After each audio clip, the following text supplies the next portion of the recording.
Petite news rapide, il y a la McLaren qui a été aperçue à côté de Silverstone en ce 13 février 2025. Donc, déverminage de la nouvelle voiture. Par contre, attention, c'est une livrée camouflage, c'est pas la livrée finale. Donc, ils ont fait ça parce que la F1 veut que toutes les équipes révèlent leur livrée finale à Londres le 18. Donc, tout le monde doit jouer le jeu. Je pense que Williams demain, ça sera la même chose du coup. Ce sera pas la livrée définitive, ça sera un truc temporaire. Mais j'aime bien cette version de la livrée de McLaren en mode camouflage. Je trouve que c'est pas mal en vrai. Ça serait pas mal qu'elle soit comme ça, définitive, cette livrée. Bon, je pense pas que ce sera le cas, évidemment, mais bon. En plus, il y a 0 sponsor là, mais j'aime bien. Ça lui donne un air agressif. Mais bon, avec une telle livrée, on verrait pas trop les sponsors. Je pense que ça serait un peu compliqué au final. Donc c'est impossible qu'elle sorte comme ça la voiture. Voilà, bon ben on attendra de voir la livrée finale et puis demain la Williams. Ça va commencer à s'accélérer en attendant le 18 dans quelques jours. Ciao. Allez, double news depuis la Williams qui critique la FIA. On commence avec Albon. Donc ils réagissent par rapport à ce que la FIA a donné comme directive dans le nouveau règlement, etc. par rapport aux insultes, etc. C'est une question délicate. Bien sûr, je pense que nous méritons d'avoir notre mot à dire. Surtout, je ne pense pas que nous voulions ce contrôle excessif sur nos propres opinions. Je pense qu'aucun sport ne veut connaître ça. Depuis la Williams, ça se dit pas envie d'en dire plus. Super, on passe à la question suivante. Eh ben, on va surtout passer à Sainz. Qu'est-ce qu'il a à dire là-dedans? Je pense que les pilotes de F1 devraient être suffisamment contrôlés lors des conférences de presse et des apparitions dans les médias pour ne pas jurer, déclare Sainz. Je suis favorable en quelque sorte à ce que nous, en tant que groupe, fassions un effort quand tous les enfants nous regardent en conférence de presse ou devant les médias pour au moins avoir un bon comportement et un vocabulaire décent. Je pense que c'est pas très difficile. Alors nous avons besoin d'amende. Avons-nous besoin d'amende ou devons-nous être contrôlés pour cela? Je ne sais pas. Bah, il faut quand même qu'il y ait des sanctions si du coup ils font pas ce qu'il faut, quoi. Je pense, hein. Alors lui, il a été plus bavard. En même temps, est-ce que je pense que c'est trop pour la communication radio, l'adrénaline et la pression que nous avons à l'intérieur de la voiture? Oui, je pense que c'est trop. Mais la FIA essaie de réaliser ce que la FIA essaie de réaliser avec les interdictions et tout le reste, parce que pour moi, c'est une partie fondamentale du sport où vous, les gars, pouvez avoir une vraie émotion, la vraie pression, la vraie excitation sur la voie, et même parfois, malheureusement, un vocabulaire d'un pilote de course. Tant qu'il ne s'agit pas de mots offensants envers qui que ce soit, et qu'il s'agit juste d'un juron vite fait comme ça, vous pouvez juste voir que je suis émotif. Je pense pas que ça devrait être trop contrôlé, parce que alors, vous passez à côté de beaucoup de choses que nous faisons tous les deux à l'intérieur de la voiture. Croyez-moi, vous ne voulez pas mettre un micro à l'intérieur d'un terrain de football et voir ce que le gars à l'intérieur d'un terrain de football dit. Eh ben, en vrai, si, moi j'aimerais bien. Ça pourrait être drôle. Des fois, il y a des micros sur les arbitres d'ailleurs, et on entend du coup les joueurs les insulter. C'est déjà arrivé. Bon, bref, plutôt d'accord avec Albon ou plutôt d'accord avec Sainz Albon a l'air vraiment plus contre ce que fait la FIA. Sainz a l'air de plus comprendre, on va dire. Allez, ciao. James Walsh va suggérer un changement de pilote chez ses rivaux en 2025. Bon, lui, il veut mettre Colapinto chez Alpine, voilà. Je l'ai déjà dit très publiquement, je crois même au décrément du coup de Williams, qu'un pilote de course qui est capable de courir en Formule 1 devrait courir en Formule 1. C'est la première chose. Avec nous avons 2 pilotes incroyables qui seront avec nous pendant au moins 2 ans, et peut-être jusqu'à 4 ans, juste en fonction de l'endroit où nous arrivons. Il n'y a pas de place dans l'auberge, comme on dirait en anglais. Pour moi, Alpine a présenté la meilleure opportunité pour Franco d'être pilote de course en 2024. En 2026, pardon, et peut-être 25. C'est important pour moi, ça lui donne une excellente occasion de revenir encore dans le sport où je crois qu'il mérite de courir. Bah, dans ce cas, fallait pas signer Douane chez Alpine, quoi.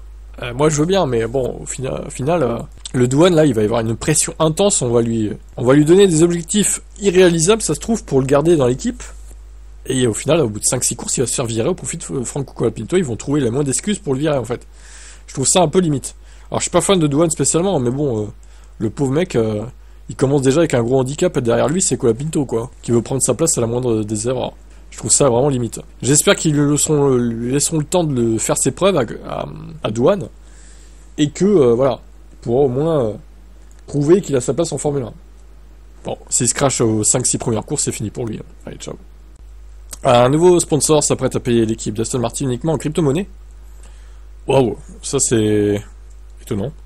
Bon, après, la crypto, je suis pas trop fan du concept, mais bon. Je trouve ça un peu trop fluctuant, en fait.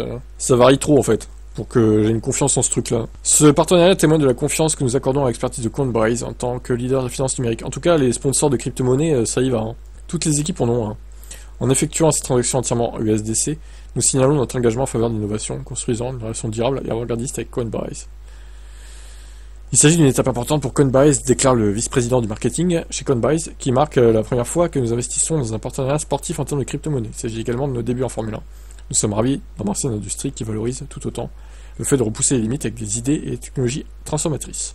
On est impatient de mettre à profit cette collaboration avec Aston Martin Aramco, alors que nous nous efforçons d'obtenir une plus grande liberté économique à l'échelle mondiale. Bien que l'USDC soit une soi-disant stablecoin, il s'agit d'une démarche audacieuse de la part d'Aston Martin. Un USDC devrait toujours être égal à $1 en théorie, mais aussi des expressions. Circle, l'entreprise d'origine de l'USDC, revendique une couverture totale par des réserves en espèces et en obligations du gouvernement américain. Des contrôles d'audit indépendants ont régulièrement lieu pour vérifier si les réserves sont toujours disponibles. De plus, l'USDC est largement accepté sur les principales plateformes d'échange de crypto-monnaies, ce qui contribue à maintenir la valeur de la pièce stable. Malgré tout, il est possible qu'une pièce USDC vaille moins $1. En 2023, la valeur de la crypto-monnaie a brillamment chuté à 87 centimes, après la faillite de la Silicon Valley Bank.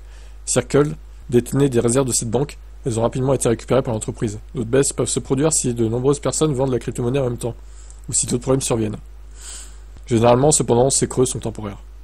Il est toutefois possible que la valeur du USDC tombe en dessous de $1. Bon, alors d'accord, ils ont fait copier-coller de l'article, j'ai pas compris là. C'est la même chose, ok. On a lu tout ce qu'il fallait lire. Eh bien écoutez, libre à eux de s'engager dans la crypto-monnaie, hein, Aston Martin maintenant. Lorenz, il a du pognon, donc à lui de voir comment il veut placer ça, ma foi. S'ils ont confiance en cette société de crypto-monnaie, ma foi.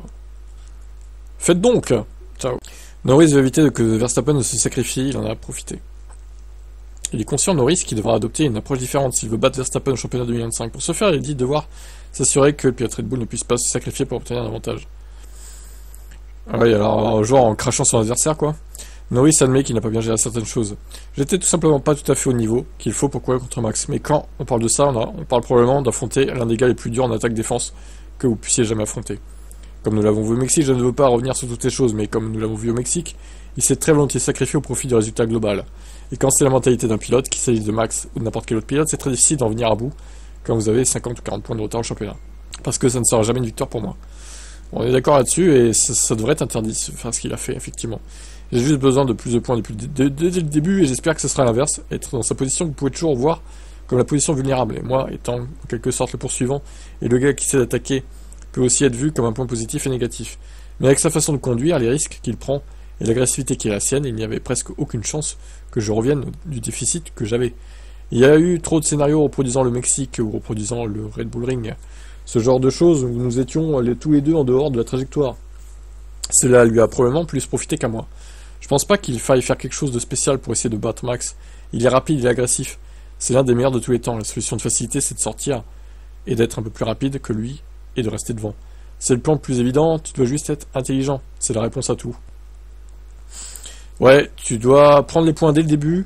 Parce qu'au début, en fait, si tu le bats dès le début, il pourra pas se sacrifier parce qu'il n'aura pas d'avance. Là, il pouvait le faire au Mexique, effectivement, parce qu'il avait une marge de 50 points. C'était simple. Même si lui, bon, il se sacrifiait, il finissait derrière Norris, son but, c'était de niquer sa course à Norris, en fait. Pour pas qu'il gagne, pour pas qu'il prenne 25 points. Parce qu'au final, si lui finit 3ème et que Norris finit 2ème, ça fait que 3 points de déficit. Donc c'était tout bénef pour lui, en fait. C'est ce qu'il a voulu faire. Et ça, c'est vraiment des techniques de grosse pute, en fait. Mais c'est Max Verstappen et c'est pour ça que je le déteste. J'ai hâte de voir 2025 ce que ça peut donner. Avec tous ces pilotes qui partiront de zéro cette fois. Avec la même voiture, on espère.